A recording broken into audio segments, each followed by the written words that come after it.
Hey there, welcome to episode 82 of the UNSECURITY podcast. Today's date is June 1st, 2020. Due to a lack of personal hygiene, mostly a haircut. I'm actually getting one tomorrow. Yeah, I'm your information security chia pet, Evan Francine. Joining me is my good friend and co-host, Brad Nye. Good morning, Brad. Morning, Evan. Hopefully, I was going to say, wishing the listeners nothing but the best after the craziness that's been going on. Hopefully everybody's staying safe.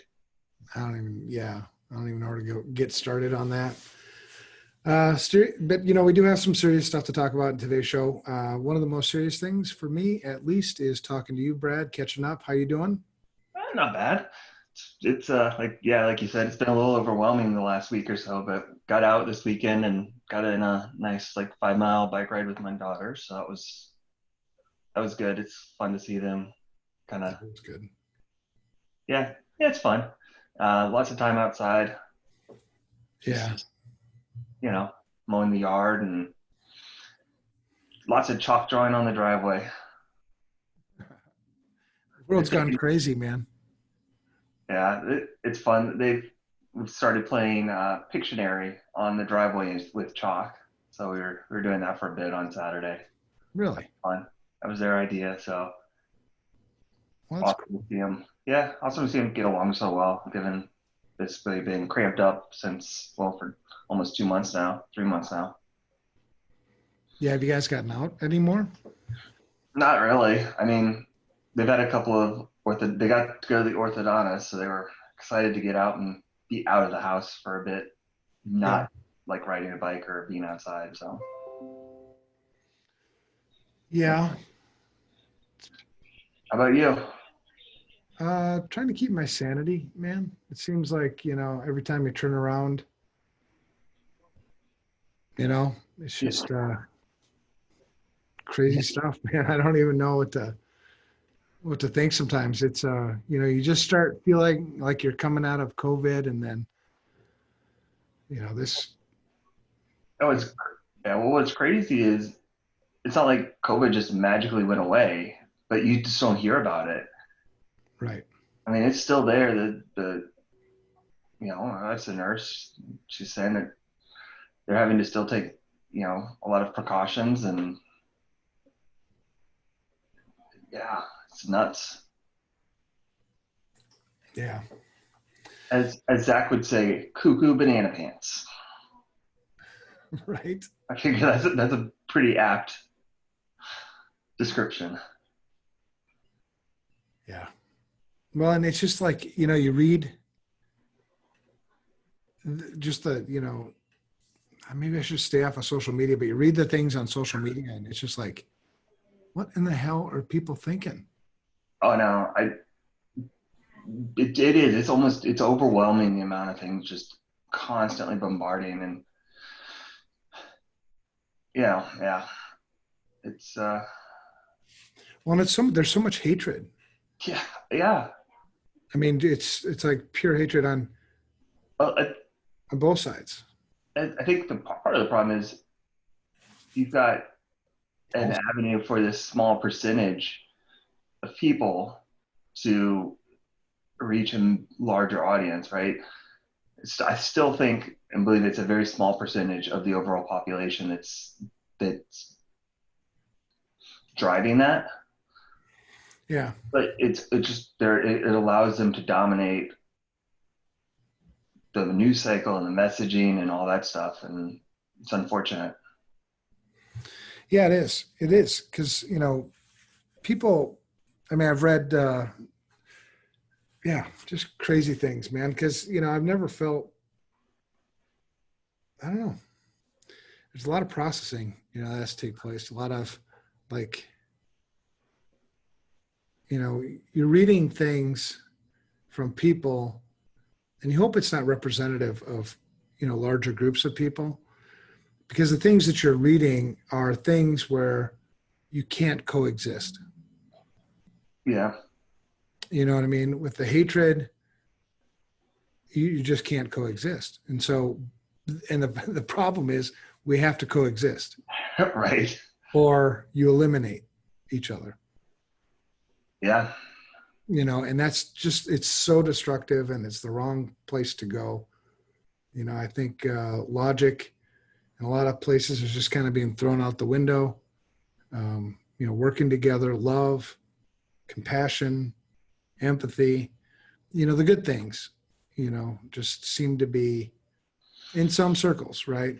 Yeah. It's the vocal majority, maybe not the numbers majority, but the vocal majority.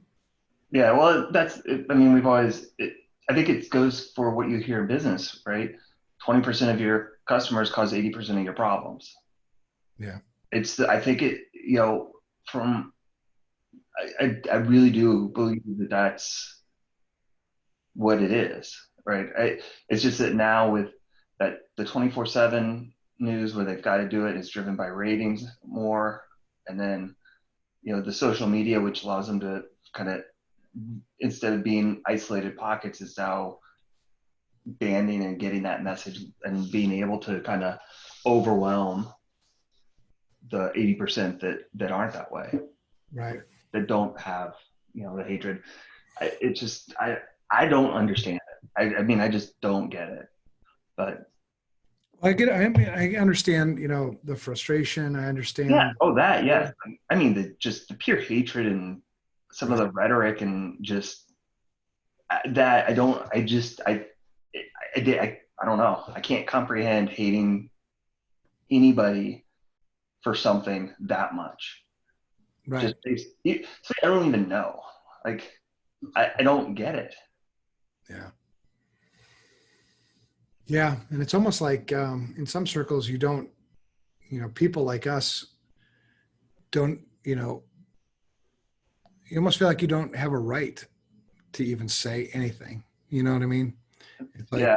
shut you up because what do you know? It's like, well, I don't know.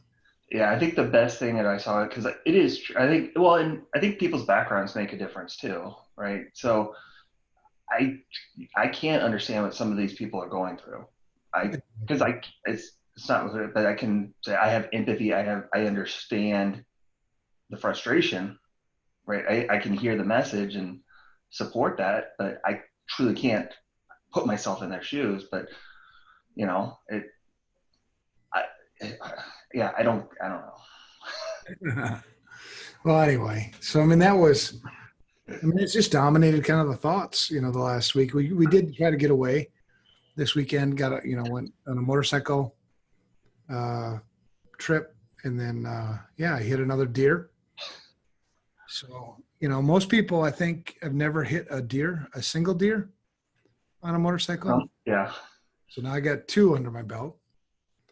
So me and my wife, we were on the bike. We were on our way from one small town to another small town, going about 60 miles an hour, hit a deer, came out of the woods. It was middle of the day too. It was like noon. Clipped the back end of the deer, damaged the bike pretty good, but kept it on two wheels. So thank God. Pulled off to the side of the road, got it. Really nice people. There's a whole bunch of stories here, but I won't go too deep. Got it towed to a Harley dealership in Onalaska, Wisconsin. Filed the insurance claim, and then I was like, well, how do we get home? And stuff. Yeah. So I bought another bike. So I bought another bike. My wife is, she's a trooper. You don't let fear stop you from doing things that you love to do. And, I'm a good rider. It's, you can't do anything about deer. I can't imagine, I mean, seriously, that you'd ever hit 3 deer. It's not like I'm riding in like high risk times or anything. Right. Dawn or dusk or whatever. Yeah. So we bought another bike and rode it the rest of the weekend and rode it home. That's Now crazy. I own 2 bikes because once the other one gets fixed, then I'll have 2 motorcycles. So I'll have to sell the first one, the damaged one. Assuming they don't just total it out on you. That would probably be your. I don't think there's any way they could total it out. There was no frame damage. It was a front fender. You broke a light on the back or a light in the front. Cracked the fairing. on the front, just the front fairing. Yeah, I can't imagine they'll total it. If they do, then they give you the cash for it, I guess. Yeah, that would be your best case. Yeah. So yeah, eventful weekend, and I did purposely disconnect over the weekend, and then you come back and you start reading some of the, because I'd read the social media stuff because I want to try to understand, Mm-hmm. not because I'm looking to start any kind of fight or anything like that. I want to understand what people are feeling, and what can I do to make things better versus make things worse. And then you read the things on social media, and if you're the things you're reading, you can't do anything to make it better. Just you existing makes it worse. Yeah. Yeah. There's so much hatred. It's like, we hate you now because, like you and me, I don't think I have a racist bone in my body. I have no discrimination or anything like that. And then, but just me being white now it's just crazy, man, because I still have no animosity. I have animosity towards hatred, not towards people. Yeah. You know what I mean? Yeah. Yeah. Like I said, I don't get it. I'm with you. I had to just disconnect from social media. Like, there's just so much out there. Well, now you're reading. I think yesterday there was, something posted on Antifa's, and I don't know if it was a hoax or if it was for real, but about going after the suburbs in Minnesota. I saw something that it was a fake account. Yeah. Like the national thing. It had been created very recently and had almost like no followers. So that's enough to I'm gonna sleep with my gun next to me now. See that? Yeah, I get that. I think that's the point of a lot of this, is to try and sow fear and uncertainty, right? So, but can you put it past anybody? With all the craziness going on, would it be so crazy to think? I don't know. It's nuts. Yeah. So anyway, I don't want to go too deep into that stuff because I think a lot of the things are deep, man. You could spend a lot of time talking about a lot of these things. Mm-hmm. And the good thing about that is those things were always there, and it brings it to the surface. So now you can discuss really difficult things. Yeah. Because it's not like it's not like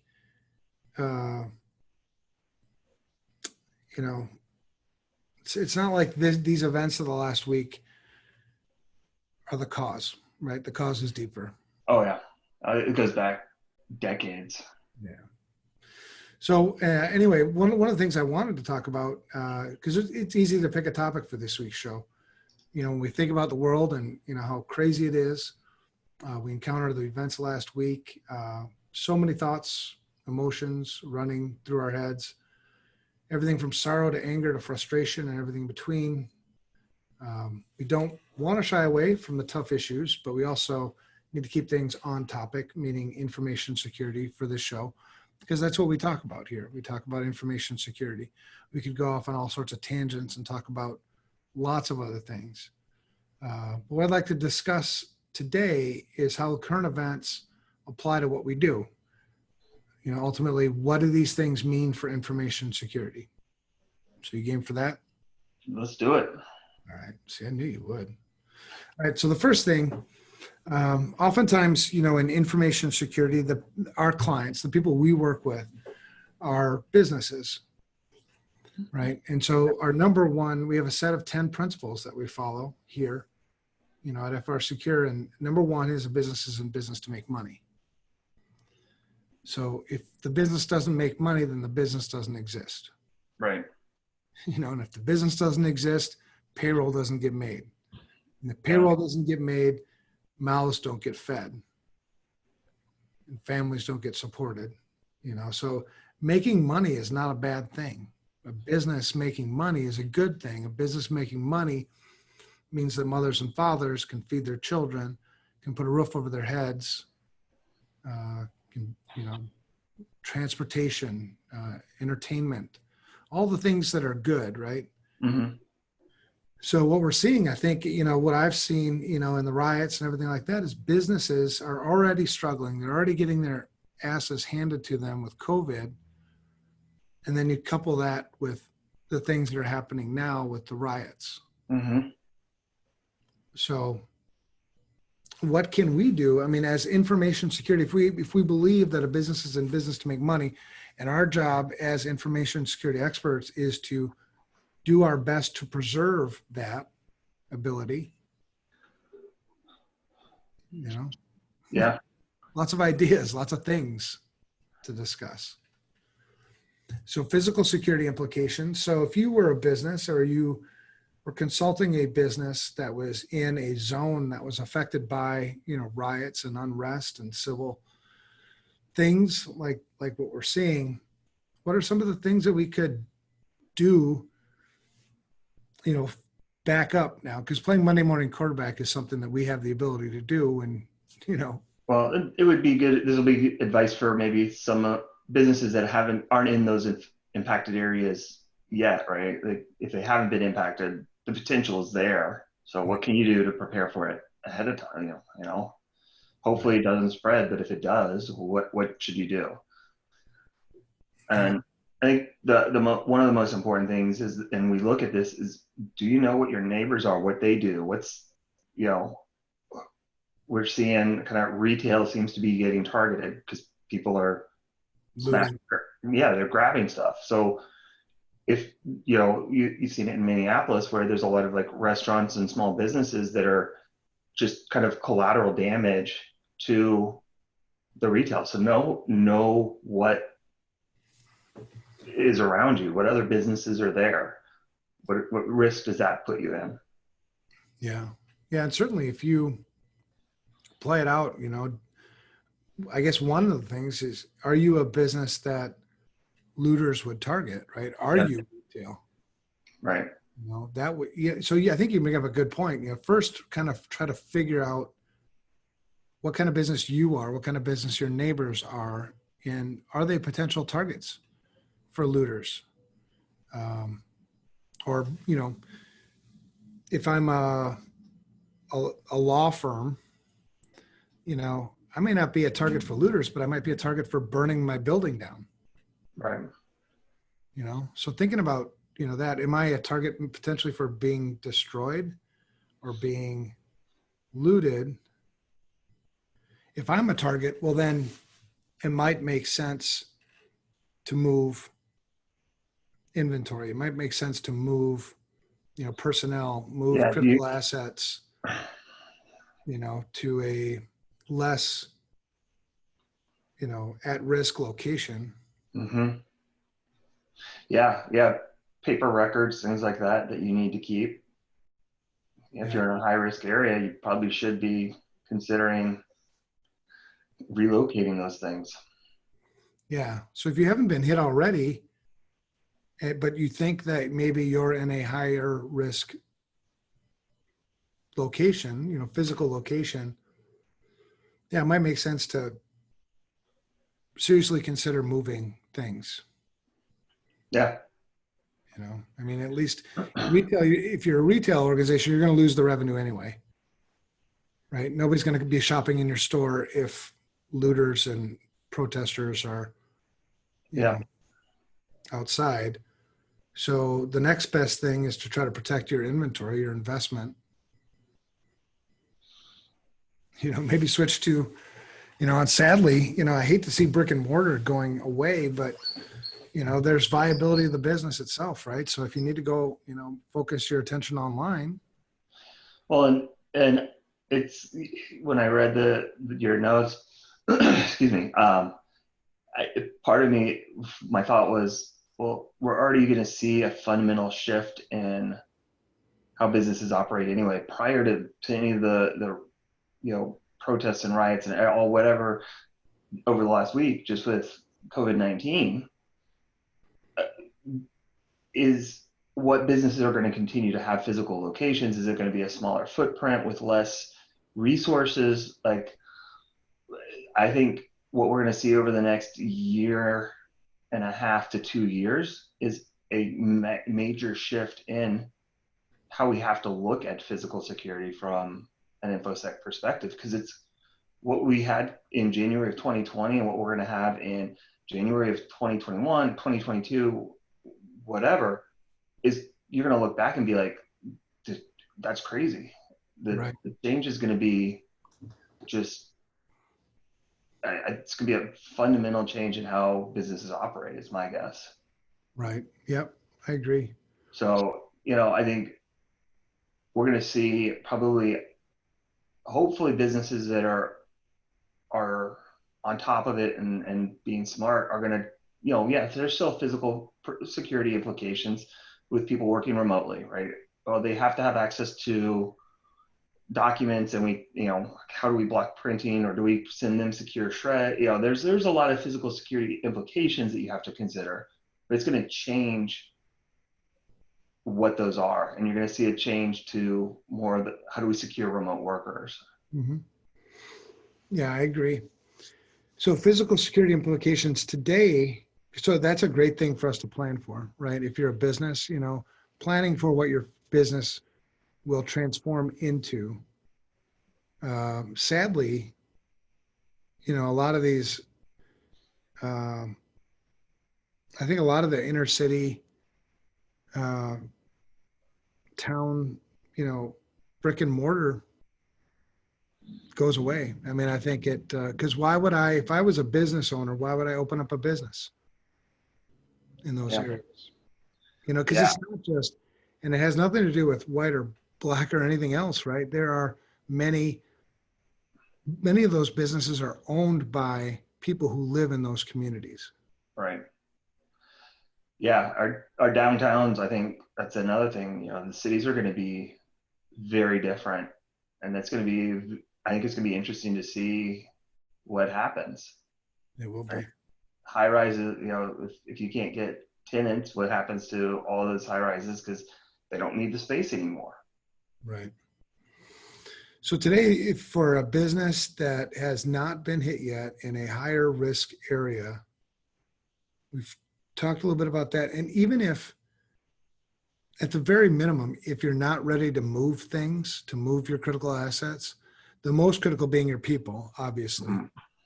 then at least plan for it. Yes. Yeah. Right? What's going to be the trigger to do those things, right? To protect what it is that you still can protect. Is it going to be, physical proximity? If this thing grows, sort of sequentially and it starts getting closer and closer, is it going to be once it's, 6 blocks away, 3 blocks away? Yeah. And and one of the things we've seen some company or some organizations do is stand their ground, hiring armed guards.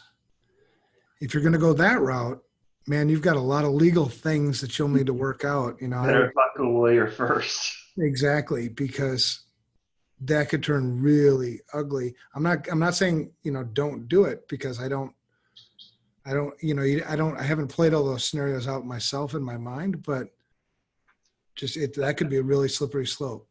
Oh yeah. Because I think the pawn shop guy, wasn't there a pawn shop owner? It was either the first night of the protests in Minneapolis or the second night. Yeah, he shot someone, right? Not somebody killed him, and I think he's in jail now. Yeah. So yeah. Be very careful. Not a good situation. So let's say I'm an organization who, I'm not in a high risk area now, but I am in the population density in, my physical location or some of my physical locations show that this same kind of thing could happen in the future. What types of preventative or, detective controls would we put in place to limit the damage, maybe, or deter people from attacking our facility? Yeah, I think so. You have to look at, like we were saying, what is the type of assets you have on site, right?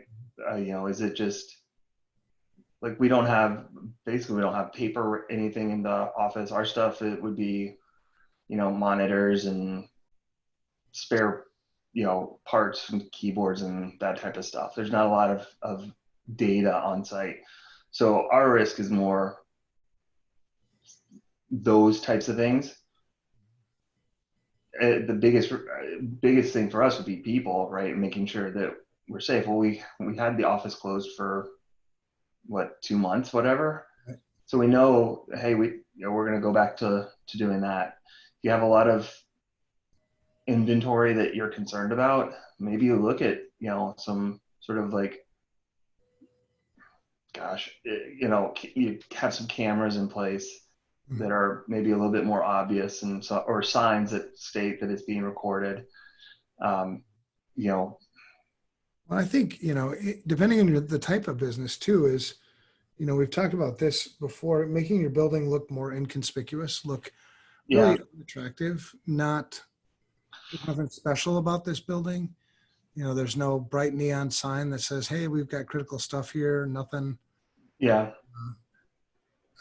Attackers will, trying to understand what the potential motivation would be. If it's looting and I'm not retail, I'm probably going to be more okay. Also considering that my neighbors may not be retail. Yeah. But if I'm in a more like, I don't know, the office park, right? Or politically active type of organization, you know what I mean? Okay. Where, maybe I don't advertise it so much on the outside of my building, or if I need to advertise it during times of normal business operations, maybe having removable signage. Mm-hmm. So you take that signage down when stuff starts going crazy, because if in fact, a lot of these looters and things, and I'm sure some of them are, I don't know what percentage, but some of them are from out of town. Mm-hmm. So if you remove the sign, they'll have no idea that's that one place. You know what I mean? Right. Yeah.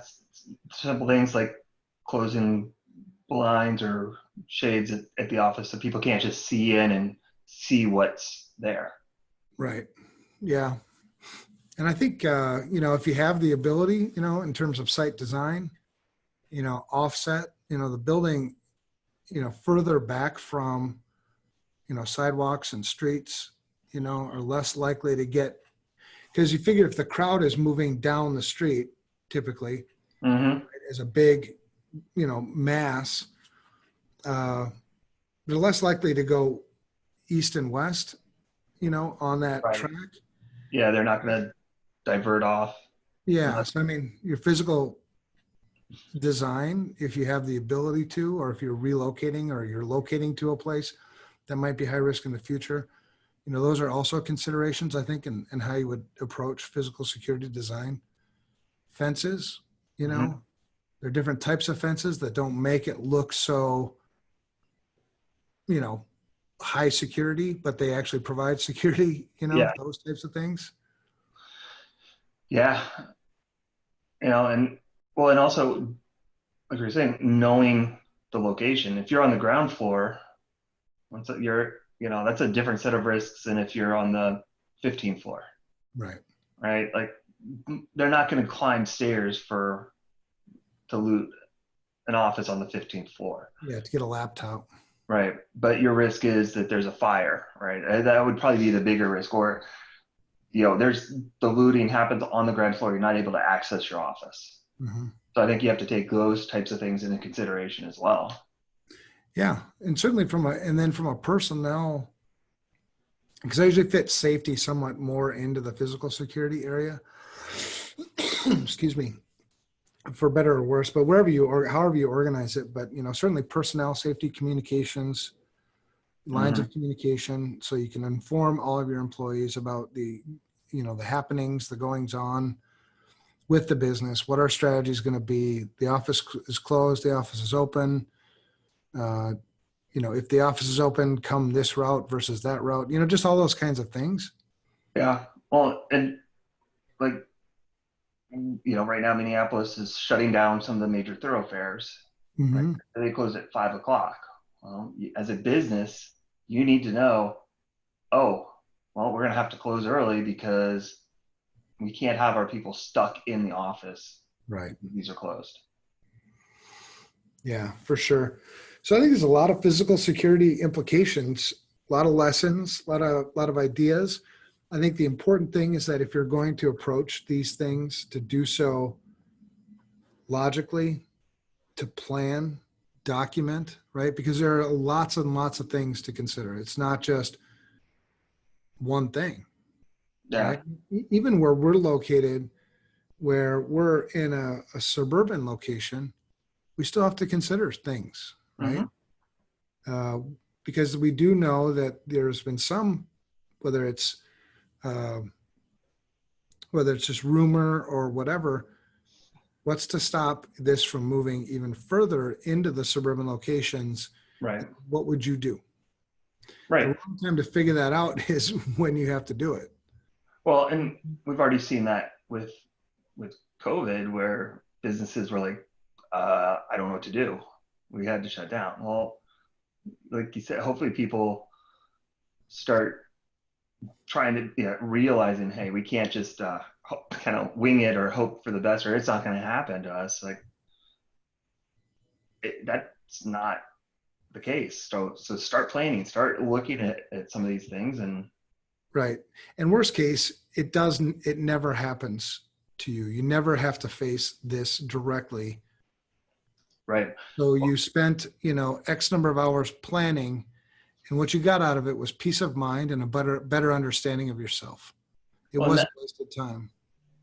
right. Well, and that's what I think makes BCP and DR and IR planning so tough for businesses sometimes, is it's a lot of effort to put into it. And if it works, you go, well, that wasn't so bad. Right. Well, Like, and people always think wrong, I think myopically, about BCP and DRP. Well, it's never going to happen to me. But that's not the only reason why you do DRP and BCP. There are other reasons. One, you understand yourself better. One, you've opened up lines of communication that maybe it may have never existed in your business before. yeah, Two, or three, you've started collaboration between business groups. You've broken down some barriers between potentially silos in your business to do a good BCP or DR plan. Four, you give off this. I mean, I'm listing off all kinds of reasons. Four, it gives off to your employees and your customers that you're a planner, right? You yeah, can be trusted that you've taken the right steps to ensure that the business continues to operate.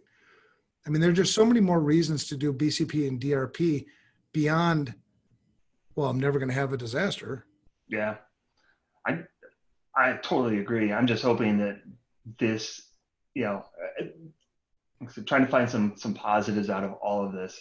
Maybe now we start seeing businesses take these things more seriously and actually doing them. Because I mean, it's amazing the sheer volume of places that we talk to that don't have anything. Right. Right. I mean, and or even the big, we've got some pretty big organizations where you go in and they're like, yeah, we've got one. When's the last time it was updated? Oh, we're on like a 5-year cycle. 5-year cycle. Right. Like, Oops. well, oh, okay. Technology doesn't change at all over 5 years, or your business didn't change at all in the last 5 years. Well, look at just how much the business has changed in the last 6 months. Right. Yeah. This Holy is an crap. annual thing. All right. Well, it should be an operational thing, right? You should integrate it with, change control Well, to yeah, where but a it lives. formal review and approval every year. But yes, it should be. They're living documents. Exactly. All right. So one of the other things I have is, what does this mean for cyber technical security? I think, I saw an announcement yesterday by Anonymous they're just dumb. I'm so tired of dumb that they're going to start targeting things. It's like, okay. Yeah. Yeah, but we would expect to see, just like any other high publicity crap that goes on, you expect to see additional attacks, right? Targeted around these things. Yeah, it's unfortunate, but Absolutely correct. Yeah. So expect to see relief, fake relief funds and, fake all kinds of crap about these, protests and everything. Also expect to see, if you are a politically aligned organization or, an organization who does things that certain people may not like, Okay. that leaves you open as Yeah, well. expect to see an uptick in attacks. Yeah. So be prepared for that. I mean, do you have DDoS protections? Do you have you increased employee awareness? Maybe this is another great topic for you to talk to your employees about information security. One, it shows your employees that you care, that you acknowledge that there are current events happening and you're not tone deaf, from a management perspective. And it's another opportunity to give them a few tips and tricks to show them that you care. Yeah, So, yeah. Like it's all. I think at this point, when I mean, this is anytime really, but if you should show you've done your planning, you've got this in place, it's going to make your employees feel safer. right. They're going to be happier, which is going to lead to increased productivity and loyalty within there. So, nobody likes chaos. I mean, well, most people don't like chaos. Well, even the people that say they like chaos, they grow tired of it after a while. They want chaos that they've created. They don't want to deal with other people's. Right. Yeah, and your employees want to know that they are safe, and your employees want to know also that management is competent. Mm-hmm. I mean, if you have management that's just tone deaf, blah, blah, blah, let's go play all the time. I mean, that's incompetence, right? You have to demonstrate that you actually are competent in leading the organization. So you acknowledge these things, you make sure that you have something Yeah. in place for it. Yep. Personnel information security implications. This is one of the things that I added here because I don't think you don't want to lose sight of this.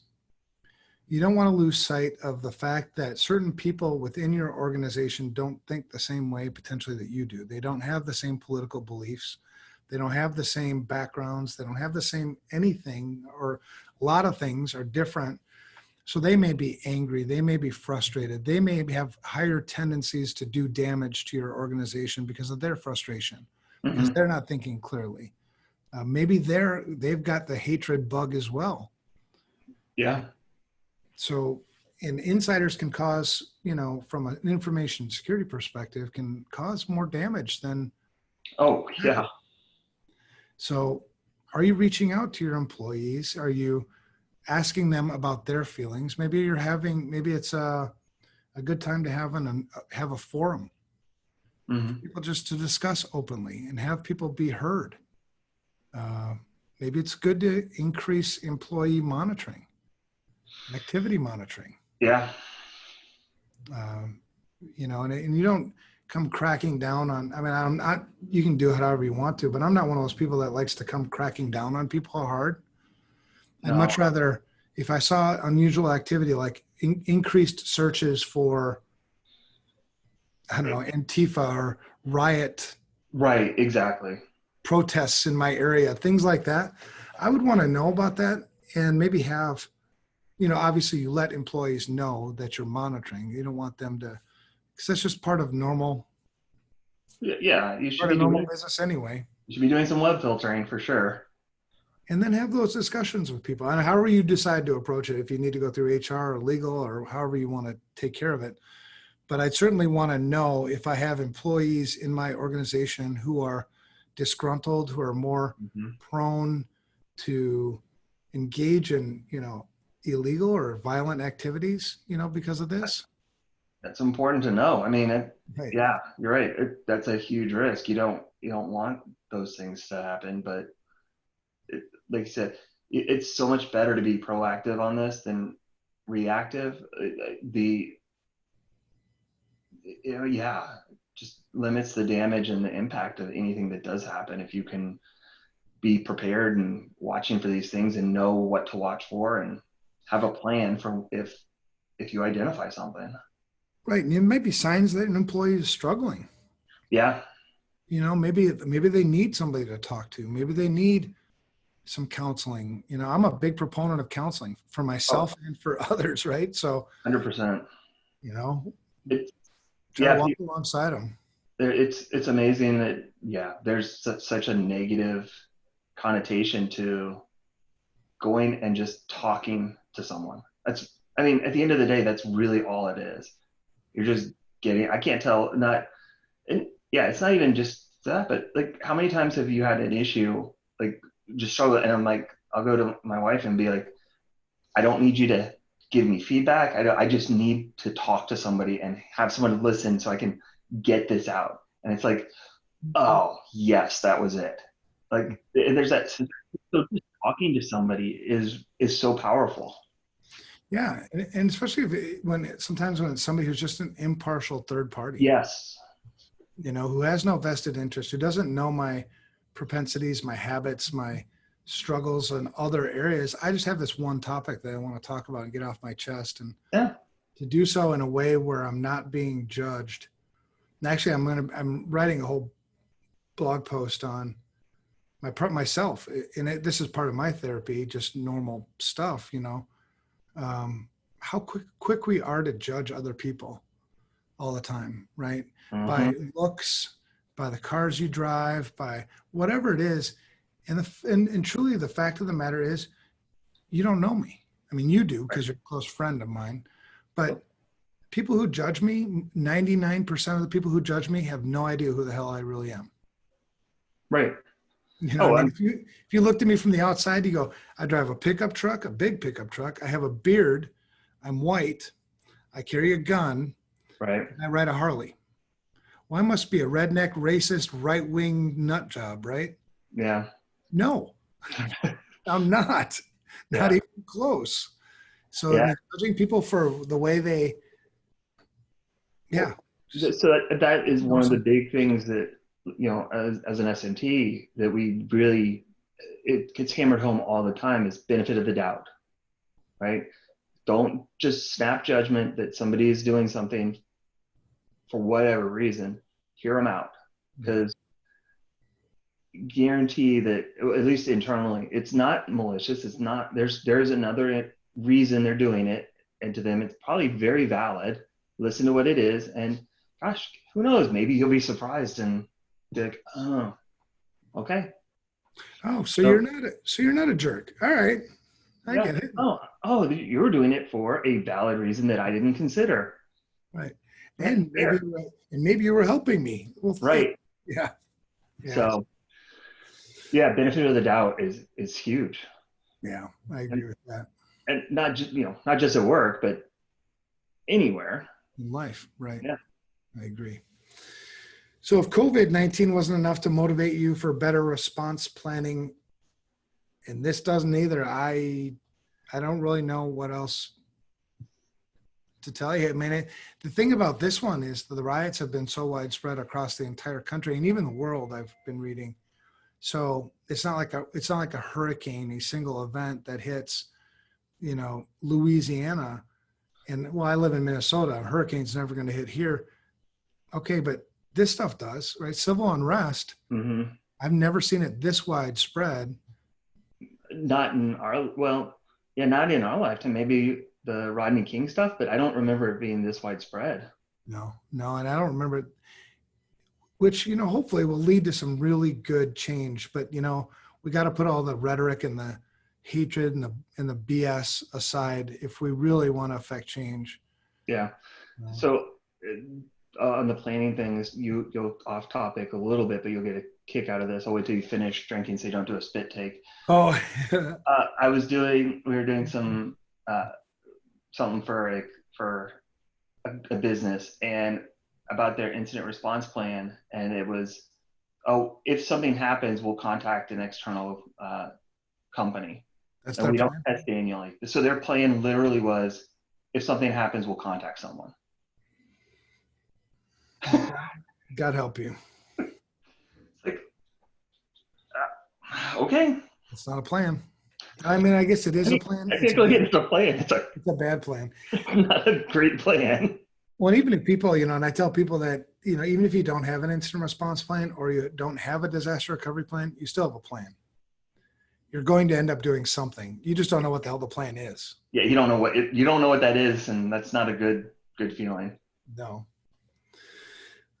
So I think really good discussion. I think there are a lot of things. Hopefully this is the type of discussion that I'd like to see more people have, more businesses have, more executive managers have, is what does this mean for us? What does it mean for our neighbors? What does it mean for our partners? Just all these current events, right? Yeah. From an information security perspective and, from just a business viability perspective, there's a lot to discuss here. What you don't want to do is just ignore it and just say, well, it's going to go away. Yeah, maybe. And if it does, it's not going to be the same as it was afterwards. Right. There's a lot here. Do you have anything else to add about this? And I hope everyone stays safe. Well, that's it too, right? Number one, protect yourself, your family, your loved ones, your neighbors. And it has nothing to do with background, race, religion, nothing else like that. I would protect any one of my neighbors as best I could, regardless of any of that stuff, right? I mean, that's the difference between love and hate, right? Yeah. So yeah, protect yourself, please, and all that. All right. So great advice. Good discussion. You like the discussion? I just wish it was not something we had to be talking about in this context, but it was a really good discussion. Yeah. I wish we didn't have to either. But in a way, I'm a silver lining kind of guy, you know that. And there's a silver lining here. These were issues that had been simmering for decades, maybe centuries. And maybe this is a really good opportunity for us to really address it. Yeah. Directly, instead of the political rhetoric and BS, man. We got to do something different. An actual solution instead of just a Band-Aid. Yeah, kicking that can down the road. Yeah. All right, let's do some newsy stuff. Even though information security may not be dominating the news, there are still plenty of information security stories to choose from. That's for sure. Here's three that caught my eye. The first one is from ZDNet, and the title is Hacker Leaks Database of Dark Web Hosting Provider. So in all this data that was leaked, email addresses, site admin passwords, and .onion domain private keys. That's some real sensitive stuff, man. That's not a great situation. However, this hacker definitely has a hit out for them. Yeah, King Null. That was. I don't think there's any place where that guy or girl or whoever can hide. You better hope he doesn't get doxxed. Yeah.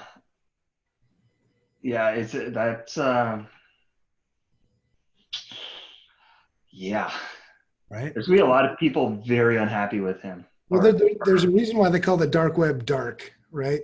Yeah. It's the shady. There's shady people. Some of the shadiest people the world knows, and you just basically outed 7,600 websites, a third of all the dark web portals. There's going to be a lot of people very unhappy. I wonder. Yeah, I don't know, man. It's crazy. But I thought, in a way, it's kind of like, there's no.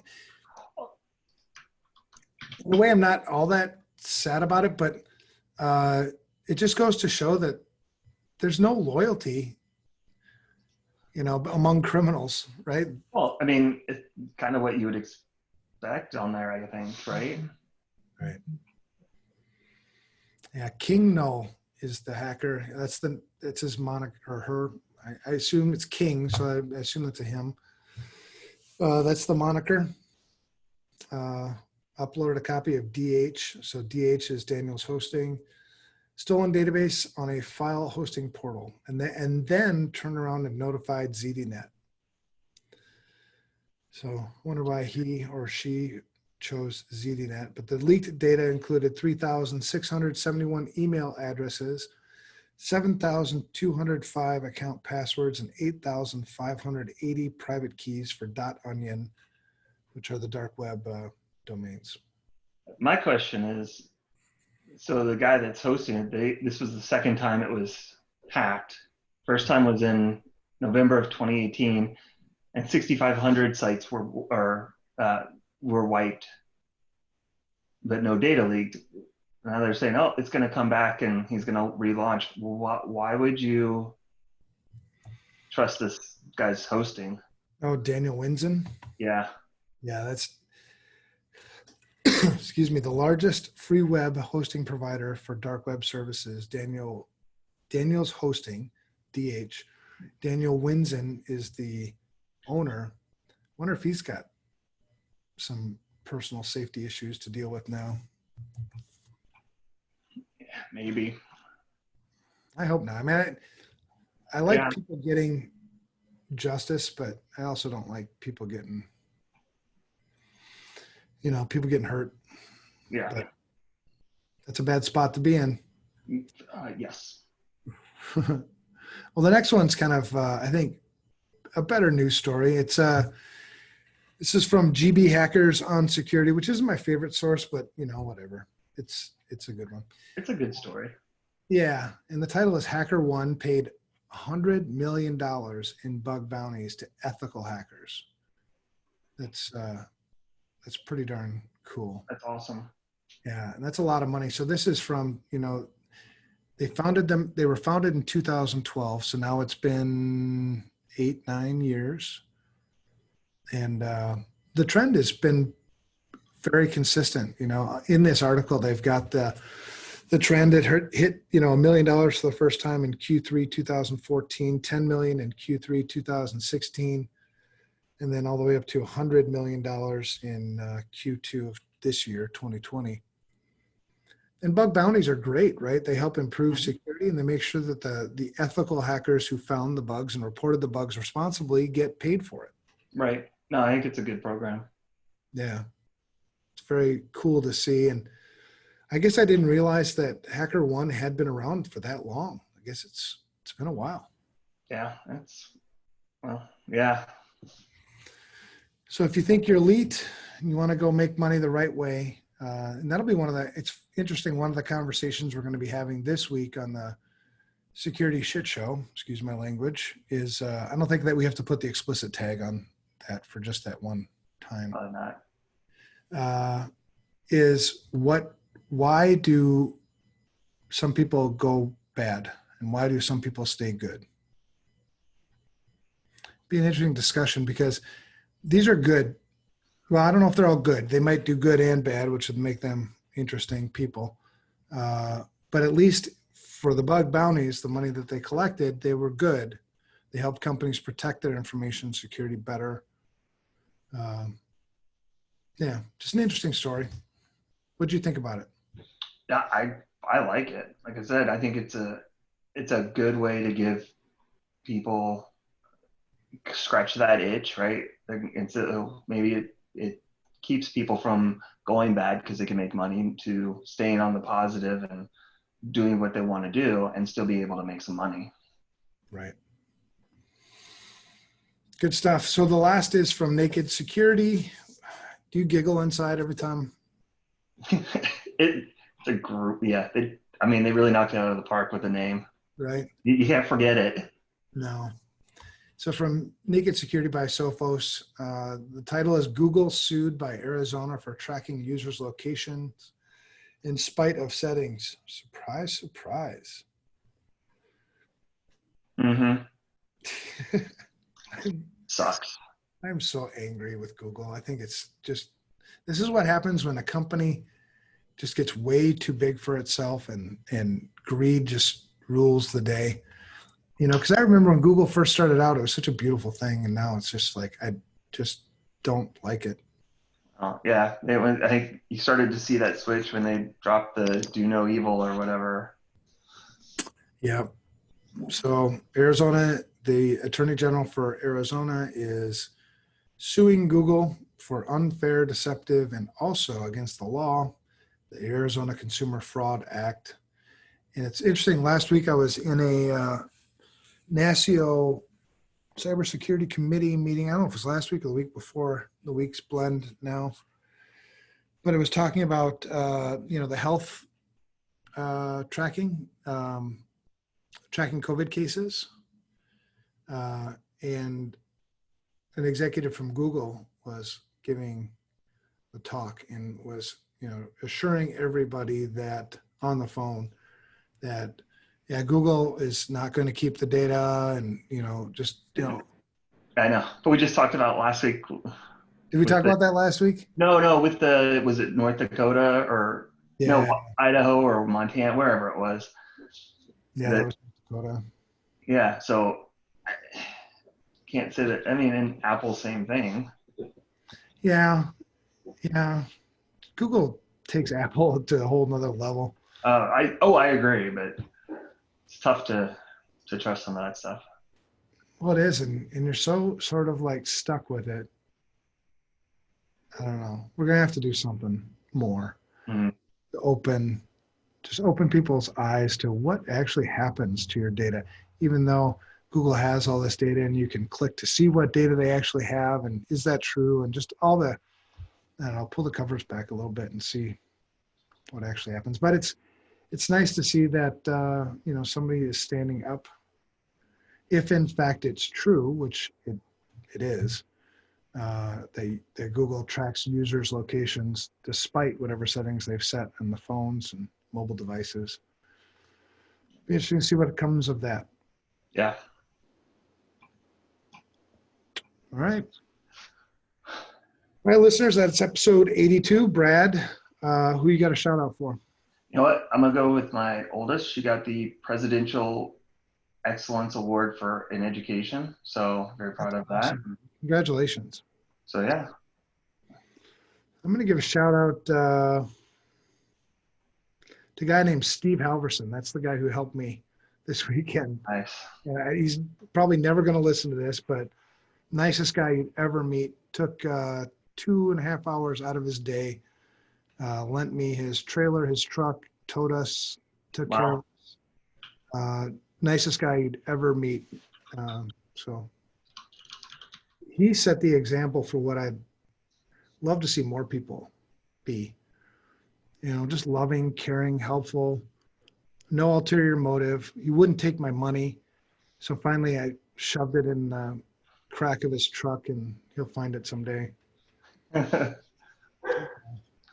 Just, yeah. All right. Thank you to all our listeners. You guys, truly are a big deal to us. I know that, Brad and I don't get everything right all the time, but, I can certainly tell you our heart is in the right place all the time. We do care about people and care about people being safe. So please be safe out there, physically, mentally, electronically. Let us know if there's anything that we can do. Let us know what you think of the show, what you think of the episode, whatever. Send us things, preferably not malware, but if you're into that, I guess, whatever. Email us at unsecurity@protonmail.com. If you're the social type, socialize with us on Twitter. I'm at Evan Francine and Brad is at Brad Nye, N-I-G-H. If you want to follow our company stuff, you can follow Security Studio at Studio Security and FRSecure at FRSecure for whatever cool things they're up to and they're doing. That's it. So have a great week. Stay safe.